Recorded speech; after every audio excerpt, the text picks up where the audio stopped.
안녕하세요. 안녕하세요. 반갑습니다. 제 제목은 건강한 삶을 위하여라는 제목으로 오늘 강의를 하도록 하겠습니다.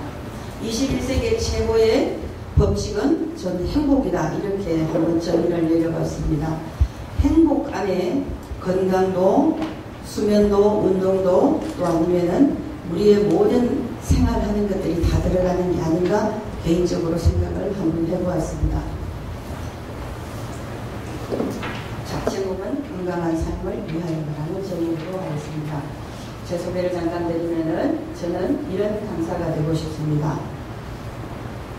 마이크를 치고 나면은 저는 굉장히 기분이 좋습니다. 왜냐하면 여기에 서는 순간 저는 물 만난 물고기가 되는 기분이 듭니다. 그래서 이런 강사가 되고 싶다 해서 제가 사진을 한번 올려봤습니다. 오늘 제가 해야 될 강의 제목은 세 가지로 구분해서 해드리도록 하겠습니다. 수면, 음식, 뭔가의 그 다음은 운동입니다. 이 세 가지로 나누어서 제가 좀 드리려고 하겠는데요. 수면입니다. 저희 지금 현재 그룹 채팅하는 곳에 들어가서 보게 되면은 새벽 1시, 2시 이렇게 돼도 계속 뿅뿅 소리가 납니다. 그래서 저는 아예 모험을 했다가 빠져나가기도 하는데요. 수면에 방해가 되기 때문에 오늘 정인경 단장님의 입술을 보셨습니까? 네. 왜 그런지 아세요? 오래 잠을 못 잤기 때문에 입이 너무 많아서 잠을 못 자기 때문에. 자, 수면은 우리한테 주어지는 게 뭐가 있는가 하면은 전화기 충전기와 같다라고 저는 이야기를 드리고 싶습니다. 수면의 역할을 세 가지로 구분해서 보게 된다 그러면은 에너지의 충전기다. 또 하나는 뭔가 하면은요, 뇌의 기억 상태를 원 상태로 돌려놓는 에너지 상태다. 세 번째는요, 손상된 세포의 기능을 다시 원상 복구해주는 역할을 한다. 이렇게 저는 정의를 해드리고 싶습니다. 그렇다면은 우리가 잠을 자지 않게 된다 그러면은 우리의 기능은 망가질 수밖에 없는 것이 우리의 몸이다라고 보시면 될 것 같다는 생각이 듭니다. 예를 들어서 본다면 일본 같은 경우에는 오후에 직장인들한테 20분씩 잠자는 시간을 드립니다. 그러고 나면은 오후에 업무 성과가 엄청나게 많아진다는 이야기 많아져요. 저번 토요일날 혹시 아침마당을 검색을 한번 해보시게 되면요, 아침마당에 나오셨던 한의사 선생님이 미국에서는 잠을 평균 7시간씩 자게끔 지금 현재 독려를 하고 있답니다. 왜냐하면 수면이 꼬이면서 우리 몸에 있는 미토콘드리아들이 전부 다 내 세포가 아닌 줄 알고 공격을 하기 시작을 한다는 거죠. 몸에 있는 세포들이. 자, 이렇게 되게 되면은 모든 병원 우리한테 찾아오기 시작을 하는 겁니다. 그래서 잠의 중요성에 관해서 제가 말씀을 드렸습니다. 혹시 잠 7시간 이상 자는 분들 계신가요? 훌륭하신 분입니다. 아마 우리나라도 그런 날이 곧 오지 않을까라는 생각이 드는데요. 염려가 되는 것은 지금 현재 우리나라 젊은이들은 수면 상태가 다 바뀌어 있습니다. 밤에는 잠을 안 자고요, 낮에 잠을 잡니다. 제가 고등학교에 특강이 있어서 이렇게 이번 이제 22일도 제가 특강이 있어서 논여고에 가서 특강을 합니다. 들어가서 보게 되면은 오전 시간에 들어가서 특강을 들어가면요, 다 엎드려 잡니다. 아이들. 그 아이들 깨워서 강의하기는 쉽지 않더라고요. 제가 그러면서 느끼는 게 뭔가 하면은 먹거리도 좋지 않은 데다가 수면까지 꼬이니 이 아이들의 걱정이 될 수밖에 없다는 생각을 해봅니다. 잠은요, 해가 떨어지면 자게 되어 있습니다. 우리 조상들은 해가 떨어지면 잤습니다. 수면을 놓고 본다 그러면은 늦어도 11시에서 새벽 3시까지는 잠을 자야지 우리 몸이 충전이 되기 시작합니다. 에너지가 충전이 되고요, 세포가 정상 기능으로 돌아오기 시작을 합니다. 이제는 앞으로 잠자는 거 우리는 조금 깨어서 생각을 해봐야 되지 않을까 생각이 듭니다. 먹거리를 놓고 잠깐을 보게 된다 그러면은 비닐하우스 안에서 밤새도록 불을 켜놓고 깻잎을 키우다 보니까 우리가 점심때 깻잎을 먹었습니다. 그러다 보니까 저 깻잎의 약성은 60장 정도를 먹어줘야지만이 옛날에 한 장 먹었는 거랑 같은 효능이 됩니다. 밤새 앉았으니까 제가 제정신이겠습니까? 아니죠.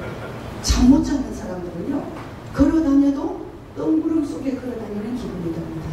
제가 노인병원에 총무이사로 근무할 때에 밤새 수면에 방해를 받았던 어르신들은 아침에 의사 선생님 모시고 라운딩을 가게 되면요, 온 삽신이 쑤신다고 이야기를 합니다. 그거는 잠을 못 잤기 때문이거든요. 수면에는 치료의 능력이 굉장히 많습니다. 엔돌핀보다도 더 좋은 다이돌핀이 많이 들어있다는 것을 잊어버리지 말으셨으면 좋겠다는 생각이 듭니다. 수면의 효과, 수면의 중요성을 놓고 이야기하면 잠을 못 자게 되면 어떻게 될까요? 네? 잠을 못 자게 되면 짜증이 나는데요, 잠을 잘 자게 되면 짜증이 납니까 안 납니까? 짜증이 안 나게 됩니다. 자, 그리고 몸은 우리가 휴식을 충분히 쉴 수가 있게 되고, 그리고 생명의 에너지를 회복할 수 있는 것이 수면이다라고 볼 수가 있습니다. 자, 우리 몸속의 뇌의 노폐물을 제거하는 것도 수면입니다. 수면이 보이기 시작하면서부터 병은 그 다음에 연결된다 해도 우리한테 틀린 말은 아니다. 저는 이렇게 생각이 듭니다. 그럼 수면의 중요성을 보게 되면은 수면은 생존의 필수 조건이다, 이렇게 볼 수가 있습니다. 생존의 필수 조건이다. 그러면은 두 번째, 수면은 어디에 또 좋은가? 중요성에 간에 독소를 배출해주는 역할을 한다.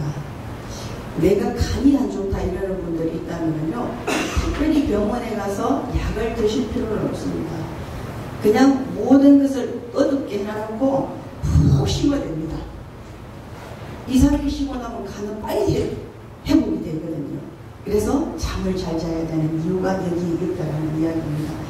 제가 잘 아시는 의사 선생님이 참 진실하다 생각이 드는 분이 계시는데요, 그분이 하시는 이야기가 간이 나쁜데 약 타고 오는 사람은 참 바보다라고 이야기를 합니다. 잠을 잘 자주고 푹 쉬어주면 이해가시나요? 예. 다음 세 번째, 잠을 못 자게 되면요, 잠을 못 자는 사람들은 식욕이 굉장히 넘쳐납니다. 그러나 잠을 충분히 자는 사람들은 식욕을 억제하는 기능이 있습니다.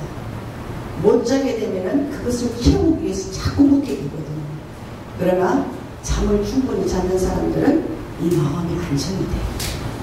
그 정신과 질환을 앓고 있는 사람들을 보게 되면은 이 기능이 마비되어 있기 때문에 점심 때 밥을 먹었는데도 먹었는지 안 먹었는지 구분을 못합니다. 그 종류가 치매 환자들입니다. 치매 환자들은요, 금세 식사를 했는데 돌아서 뭐라 그럴까요? 나 밥 줘. 며느리 보고 뭐라 그럴까요? 저녁이라 밥 안 줬다고. 그게 치매 환자들이에요. 그래서 수면을 충분히 취하면은 다이어트의 효과도 있다는 겁니다. 그래서 네 번째, 미인은 뭐를 많이 한다고요? 잠을 많이 잔다, 이렇게 이야기합니다. 피부 재생이 된다는 의미와 같이, 그죠? 그래서 피부가 까칠한 사람은 잠을 못 자는 사람이고, 물론 다른 쪽으로 연결하게 되면 수분의 문제도 있겠지만 이번 시간은 잠이기 때문에 잠을 충분히 자줘야 피부가 재생이 된다고 봅니다. 자, 건강한 삶을 위하여 두 번째 이야기는 음식에 관한 이야기를 제가 좀 드리겠는데요. 음식에 관해서는 영양건강, 그리고 재정건강, 그리고 정신건강, 이렇게 세 가지로 놓고 제가 이야기를 드리는데요. 요것만 가지고도 몇 시간 제가 강의를 하는데 오늘은 음식에 관한 것만 구분해서 이야기를 좀 드리도록 하겠습니다. 자, 요 PPT 이렇게 해서 요 삶이 영양, 재정, 건강이 우리 신체 건강인데 고로 건강한 삶의 삼위일체다. 저는 이렇게 나름 정리를 해보고 싶습니다. 자, 영양 건강에 의해서는 하루 3끼 식사를 한다는 것은 이제는 배의 양을 채우기 위한 음식은 아니다라고 생각이 듭니다. 저는 요즘 강의를 가면서 하는 말이 이런 말을 드립니다. 이제는 먹는 것도 맞춤식의 음식이라야 된다라고 이야기합니다. 내가 하는 일이 뭐냐에 따라 가지고 하고 하고 있는 일이 무엇이냐에 따라 갖고 먹는 음식도 달라야 되는 때다. 저는 이렇게 생각이 듭니다. 노동을 한다 그러면 탄수화물을 많이 먹어줘야 됩니다. 그러나 노동을 하지 않고 머리로 쓰는 운동을 많이 하는 사람들은 뇌에 필요한 물질을 먹어줘야 된다는 이야기입니다. 먹거리도 맞춤식인 시대가 지금이 아닌가 저는 이렇게 봅니다. 배고픔을 면하기 위한 때는 이미 지나갔다 이렇게 보셔야 되지 않겠나 싶습니다. 필수 영양소를 섭취를 해줘야 되는데요. 이제는 먹거리의 홍수시대 속에 살고 있습니다. 뭘 어떻게 먹어야 될지 알 수가 없습니다. 저도 먹거리에 관한 공부를 6년 전 하기 전에는 시장을 보러 들어가게 되면은 딴 사람들의 바구니를 이렇게 보고 나서 저 사람 저거 사가가네? 저도 그냥 그걸 막 담고 사왔는데 지금은 요리할 줄은 몰라서 버리는 것이 태반이었습니다. 그러나 지금 정확하게 알고 나니까 딴 사람 따라갈 것도 없고 시장 보는 시간은 3분의 1로 단축을 해서 빨리 보고 나올 수 있는 그런 시간 단축도 할 수 있고 그러고 먹거리를 버리는 일도 없어지는 그런 좋은 기회가 됐다는 생각이 듭니다. 자, 균형 잡힌 식사란 뭘까? 일반인들이 참 궁금해하는 게 균형 잡힌 식사인데요. 그럼 뭘 먹어야 균형 잡힌 식사일까? 오늘 바로 앞에 우리 여러분들 앞에 귤이 3개씩 놓여 있었는데요. 귤은 하루에 3개 이상을 지나서 먹으면 내 몸으로 들어갔을 때에 3개 이상부터는 먹었는 게 다 나의 노폐물이 되어버리거든요. 3개가 나한테 오늘 맞는 영양가거든요. 그러나 우리는 앞에 귤이 있으면은 그냥 한도 없이 까먹습니다. 그게 그렇죠? 그래서 3개 정도다 이렇게 제가 이야기를 드리고요. 노랑, 주황 이런 것은 우리한테 좋은 게 뭔가 하면은 당근은 우리 눈을 안토시아닌이 굉장히 많습니다. 눈을 좋게 하는 것 중에 하나인데요. 시간이 길지 않기 때문에 요리하는 방법까지는 가르쳐 드리지는 못하겠고 당근은 털피놀이라는 것이 많아서 우리 몸속에 있는 무좀 있잖아요. 무좀도 바깥으로 몰아낼 수 있는 게 있고 눈이 굉장히 밝아집니다. 당근을 많이 드시면은. 그래서 당근은 좀 즐겨 드셨으면 좋겠고 당근을 생으로 드시는 것보다도 익히든지 프라이팬에다 살짝 볶아서 드시는 게 아마 좋지 않겠나라는 생각이 듭니다. 초록색 그리고 많이 드십시오. 초록색 골고루 저는 골고루 좀 넣고 드셨으면 좋겠다는 생각이 들고요. 가지 이야기를 드리겠습니다. 가지가 우리 몸속으로 들어가게 되면은 우리 내장 속에 있는 콜레스테롤을 다 흡착을 해서 바깥으로 배출시켜주는 역할을 합니다. 우리 지금 현재 고지혈 아니면 동맥경화 당뇨 지금 현재 7명 중에 1명이라고 그러지 않습니까? 이 많은 혈관 질환 문제를 해결해 주는 역할을 하는 게 우리 가지가 들어가 있습니다. 검버섯 생기는 거, 피부 노화 현상 오는 것도 가지에 굉장히 좋은 점이 굉장히 많으니까요. 이렇게 드시면은 좋지 않겠나라는 생각을 한번 가져봅니다. 그 다음 드시는 비율을 제가 좀 말씀을 드린다면 채소 과일의 섭취 비율을 보게 되면은 우리 조상들의 DNA가 우리는 아직도 바뀌지 않고 그 DNA를 그대로 물려받아서 가지고 있는데요. 먹는 음식은 그 DNA를 가지고 있으면서 너무 다른 음식을 먹고 있다는 거죠. 그러나 우리 조상들을 보게 되면은 이렇게 기억하시면 좋을 것 같습니다. 우리 주변에 제일 많이 죽은 것이 뭔가 하면요. 야채입니다. 나물 종류입니다. 그것은 주변에 얼마든지 뜯을 수 있게끔 많이 줬습니다. 그래서 야채는 얼마를 먹는가 하면은 먹는 거에 85의 비율을 두고 드시면 좋을 것 같고요. 과일은 어떻게 두셨는가 하면요.